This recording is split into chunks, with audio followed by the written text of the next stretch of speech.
Hey y'all, happy Saturday.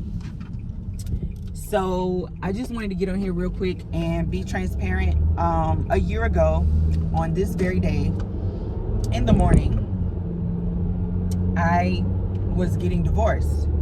And I didn't know what the months after would look like. I didn't know what I would feel on this day. I thought that I would have so many weighted emotions, and I can honestly say that I thank God for getting me through this year, because I have weathered a lot of hills and valleys, and a lot of it came from me putting a lot of pressure on myself to just get over it. It was more so about the fantasy in my mind than the actual relationship itself. I had to burp just now, excuse me, y'all.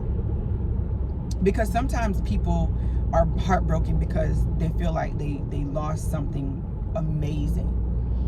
I was heartbroken because I lost the fantasy of the potential of what I see that relationship, or what I saw that relationship could have been, had there been two parties on the same page. I will at some point share, whether it be book and videos, or just book alone and you would just have to purchase a copy, because there's a lot I've learned in having been legally bound to another person for 12 years. I learned a lot about myself. I learned a lot about why I got married. I learned about what triggered the feelings of wanting to do that. And at times we have other people that influence those decisions. When you're not even thinking like that. Like, I wasn't the girl that was planning my wedding and all of that stuff and already had a dress picked out like some people, with Disney movies and stuff like that. I think by the time I had a kid, I just thought marriage would never be in the books for me, because I was, young and a single mom and just a teen mom. So I just thought like that wasn't in the books for me. That happens for other people. I'm not getting married. So when the time came, of course, it happened, but at some point I will share all of these things that I've learned that can better help somebody, assist somebody who is thinking about getting married. And I will tell you, I'm not one of those bitter divorcees or divorcees, or however you say it, because I really don't subscribe to those titles. I just don't. It comes with so much stigma and stuff. And so I just think it's best for you to maybe come up with your own thing. So I try not to subscribe to a lot of those titles, because it does come with a lot. But anyway, I'm not one of those bitter people that used to be married that's now not. I am for marriage, okay? I'm really for it. I think that it's a beautiful thing. And if you're doing it the right way and for the right reasons, I think you're going to benefit in a beautiful way. Okay. So I am excited about my future because of the things that I've learned. And I know that it wasn't just for me. I know that it's for my children. I know that it's for my grandchildren, my great-grandchildren, my nieces, my nephews. I know it's for other women that are just like me, and even males, I'm glad to say that today I'm not sad. I'm not upset. I'm not angry. I'm actually about to go into my house right now, and my ex-husband is in there with our children. And we have been trying to navigate this new space together, in the sense of raising our kids without breaking too much up of the normality of them having the both of us. Although it was not like that, they just got, introduced to both of us being in the same house consistently, because he was a truck driver. So, my marriage didn't end because of any cheating, because of any abuse, or anything like that. It's when you don't spend the time to merge together at the same time, there is a such thing as breakdown. And that's really how I can explain it. Some might say, well, God probably just didn't intend for you guys to get together. You can say that. But because of the fact that I have two beautiful daughters out of the relationship, I never try to discredit that, because if I say, well, he probably didn't want us together in the first place, then I discredit the fact that I was able to carry two beautiful girls who will become women one day in my womb and give birth to them and watch them grow. And then they bring so much healing and joy to me to this day. So I was afraid to get divorced for a long time. Actually, in 2020, I was actually going to do it, but I was afraid because I was like, I'm going to be one of those bitter women who are divorced and can't just let it go. Who might just grieve for the rest of her life and not be happy. Because I've not been really exposed to women who were divorced, and when it's fresh, they were safe to be around or safe to talk to. Um, and that's just my truth, because me personally, like, I know that's a hard time because I've been in that space too. And I don't care why you got divorced. If it was because you realized you don't want to be with this person no more, or if he was banging you upside the head, or if he cheated on you, to lose an ideal of what you thought would never end, it's hard. And especially when you bring kids into it, now you become a family. And so I got with him when I was 25 years old, and we ended it when I was 37. Two different women, you know what I'm saying? And it's not just the age, it's the maturity, it's the strength, it's the growth, it's the wisdom. And so no matter why we ended, it doesn't matter, like, to judge the pain level of that. What I'm saying is, let me get back to my point. I didn't want to become one of those women that would, use the story to weaponize him. That's why I've been very quiet, because I was like, I don't want it to seem like I'm, feeling like I'm better or this, that, and the third. And I want to be very careful with how I share the story. When I do come out and share what I've learned, I will try to keep it more me focused versus, dealing with a lot of personal he and I situations. Even though, like I said, it wasn't none of that. It's just sometimes even how you display it, people can begin to, like, throw darts at the other individual and begin to clap for you, and stuff. So yeah, I didn't want to be one of those people. I wanted to be a person that shared the story with dignity and left him with dignity. And even, I probably should have left that like that. And even still try to honor what we had, because in my former years, I was very young and dumb, and I would tell everybody, about stuff. And a lot of times with that adds certain things that you're not even aware of, because some people can be jealous, even though you might not care for what you got going on, but they're looking at, yeah, you're a stay-at-home mom and you don't have to worry about nothing. This man is paying your bills and, all this, that, and the third. And it's like, it's a lot that comes with that. And it's a lot of loneliness and isolation and all of that stuff. And so, again, I know that I did not weather these things just for myself. It's for a lot of other women that are out here that are seeking relationship. And it's a beautiful thing. Again, like I said, if you experience it for the right reasons, and if you're not rushed into it, and if you're not, churched into it, I'm just going to be real with you. If you're not pushed by values and morals that you still not really sure about yourself, when it comes down to, it's better to marry than to burn. So you're telling me that, for real, because I have a sexual addiction, I need to marry this person so that I can be safe than sorry, versus me getting a handle on my sexual addiction. This is generally speaking.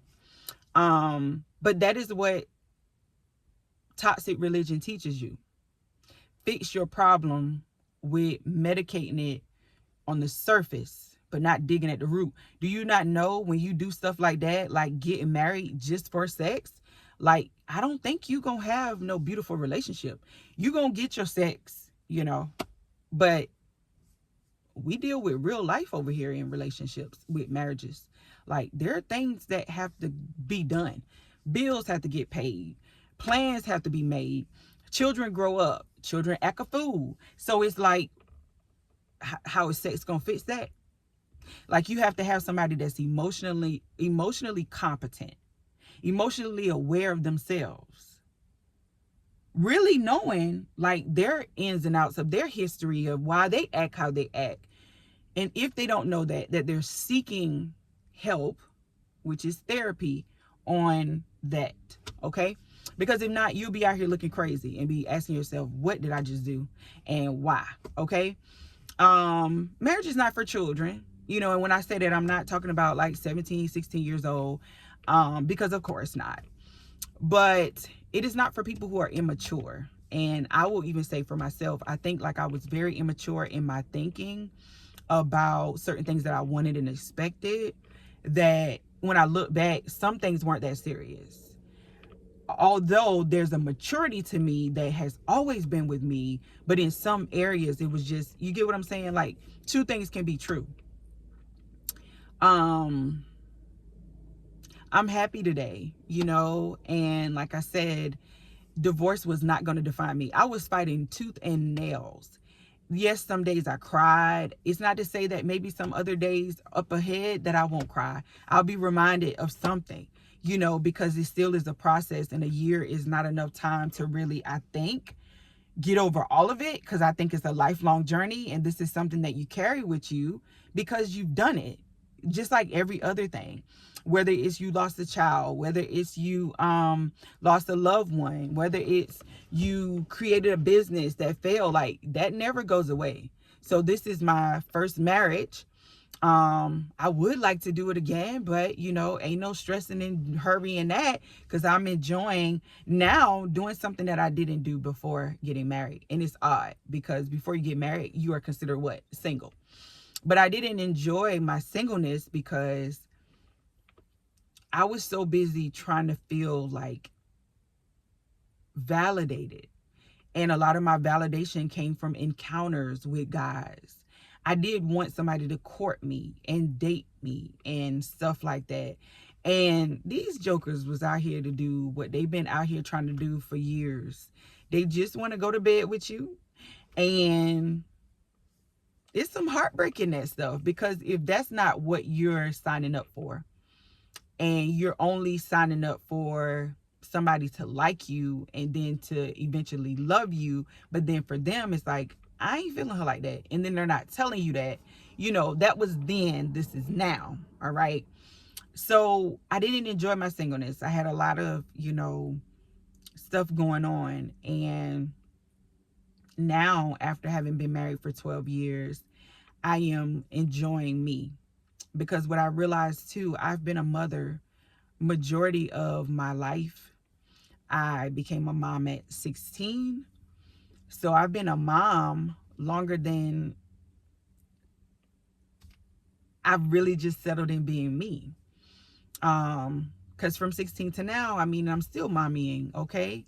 In the sense of even raising children. So majority of my identity came from being the eldest child, being the daughter, being the mother, you know, then at one point being the auntie. And so then it became being the wife. So now it's like, scratch all that. I'm still all those things, and I love those roles. But who is Generica? And what I want to say too is, like, I'm enjoying being in a space where my name is even being called. Because in my house, I'm either mommy or ma, or I've been Jen. And in my family, I don't even like the nickname that they came up with for me. And I'm saying it now. I don't even think a lot of them knew that, but I don't like it. It's Nara. I don't like it. I don't even care to hear it ever again. My great grandmother used to call me, God bless her soul, she used to call me Jen Jen. And I'll never forget that. And so around the time that I was like 19, 20, started going to this one church, and I started shortening my name so that people could just remember it, because I'm like, Generica's too complicated for them. There I go, telling me, myself, my name is too complicated for them to remember, so let me shorten it. It wasn't just to be cute, just to give myself a little nickname or do what my great grandmother did. I was shortening it for it to be easy for other people. Now, never forget, my story is going all over the place because that's just how I talk. I never forget meeting this young lady in 2021. And I was invited there by a mutual friend to a brunch. And I remember she said, "What's your name?" I was like, "It's Generica, but you can call me Jen for short, just so it can be easy for you." I said that to her. And she said, "But can I call you Generica? Because I like that." And then I walked away with, why do I do that? And I've realized all my life I've downplayed who I am. I've downplayed what I have and what I possess. But I realized in this year that God has been allowing me to step into the permission for myself, not because of some church, not because of some man or some boyfriend, some boo, or even my kids, but just saying, "You, my child, have permission to embody all of who I have called you to be." And you don't have to be afraid. You don't have to tiptoe and walk around and, dim your light because you're afraid to shine. And it's my time for that because I've been hiding in the shadows for too long. Let me go help you. Let me go help you. You need help? What you need? Come over here. Come do this. I'm going to do this for you. And it's like, but when you going to do that for yourself? Because have you thought about the fact that some of the stuff that you're doing for people, they can do it for themselves? And if they're not doing it for themselves, then maybe they're not ready to have that. But that's not your job. I remember my therapist telling me maybe a year ago, those are not your bags. She said, you know that song, Erykah Badu? Stop carrying all them bags. Put them bags down. And so I'll say to you, within a year, I've learned to drop people off at the stop, whether it be a bus stop, an airport, and those are just figurative things. But I've been carrying people and then making myself feel bad because I know, like, I don't want to drop you off. I'm the person that don't want to drop you off. I don't. I want you to ride with me so we can go up together, you know? But I realized that that's not my call. And there's been a nudging for that ever since March. Like, drop the people off. You're going to stress yourself out and you're going to be gone, God forbid, while everybody around here is still doing what they're doing, but you ain't ever been happy. So, a year divorce, and I say to you, I have learned. Y'all get ready, because when I tell you, whenever the book is released, I pray that it blesses you as much as it blessed me to walk through the journey, for real. I love you all. Thank you for tuning in. Those of you that always listen, view, even if you don't like it or love it, it's not even about that. It's just about the fact of being able to be transparent. Because when I was going through the journey, I was looking for a me. Somebody that was going to keep it real. Somebody that didn't have the outrageous cheating stories or the abusive stories. Like, just a story that was just like, well, he wasn't home. And we had a lot of religion we had to work through. Toxic religion, that is. Because religion itself is not bad. It's just about practice. And we were broken people coming together. And we were not individually solid in ourselves. And that's just it. Okay? That's the gist of the story. And it's like, I've never heard a story like mine. I always hear the other sides. And again, it's not to shade those sides, but I run into more people that left their marriages because of abuse and cheating and things like that. But me, I was like, do I even have grounds? And guess what? Probably according to where I come from with church, no. But you can't make somebody change and be married. Marriage has to be something that you believe in. I realize that a lot of people get married and they want their marriage to work. Like, because who wouldn't? But then they're not willing to do the work in order for the marriage to work. And I'm saying that generally and truthfully. And I've experienced that, where you can be saying, let's go get this help. And the other person might not be able to see that you need the help. Or they might think you just need help, not us as a team. And that can cause a problem. Y'all, that can cause a problem. Y'all be out here, don't be sitting here following these people up getting married and stuff, and you have not really gotten settled with you as a woman or you as a man. I know life is short, but don't jump and do something like that where it's quick to get into. But in the state of South Carolina, you got to wait a whole year to get out of it. How you going to tell me to do that when you didn't tell me I needed to know him for a year? You didn't tell me I needed to date him for a year, live with him for a year. But that's just to let you know, like, laws and stuff, it's so crazy. Like, who is it benefit? So that's another story for another day. And I didn't get on here to be so long and stuff. And this is for who it's for. This ain't for everybody. Some of y'all scroll past because this ain't for you. This ain't for you. And a year divorce.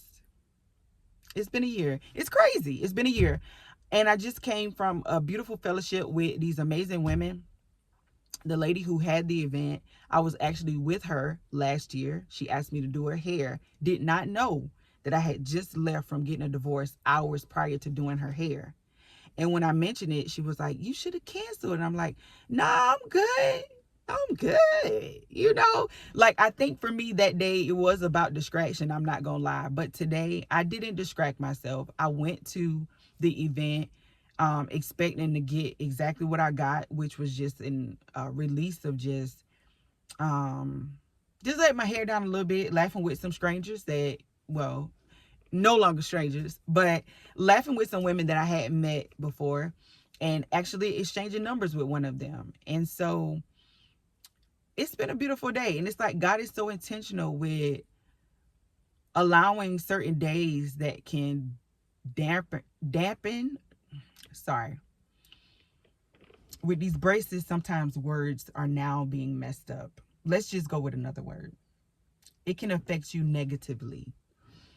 Or put a damper on your day. Yes, that's what I was trying to say. Put a damper on your day. Put a damper in your memory. And he allows certain things to come and make the memories sweet. To where it's like you don't have a excuse. You don't have I'm not going to give you space to play victim or to just sit there and wallow in pity, because this day is going to be something different for you. So while I knew what today is, because my memory is so sharp that it can sometimes be a blessing and a curse, but I wasn't going to let it define me. That's just really what this is. It's like divorce does not define me. Just like marriage does not define me. Those are things that you can be a part of. It's like, just think about life being a movie. We play roles, you know. Some of us become mothers, some of us become fathers, some of us become siblings, some of us don't.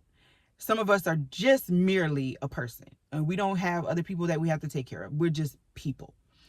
That's still a role, because you're a woman, you're a man, all right? And you're in a movie, and there's going to be other things in your life that comes, and you have to pick up that script, and then you have to rock with it. Because unlike movies, yeah, you have a director, and the director is giving you the paper and you got to recite that. But you pick up the script and it's like it's blank. And it's up to you to fill that script with the lines.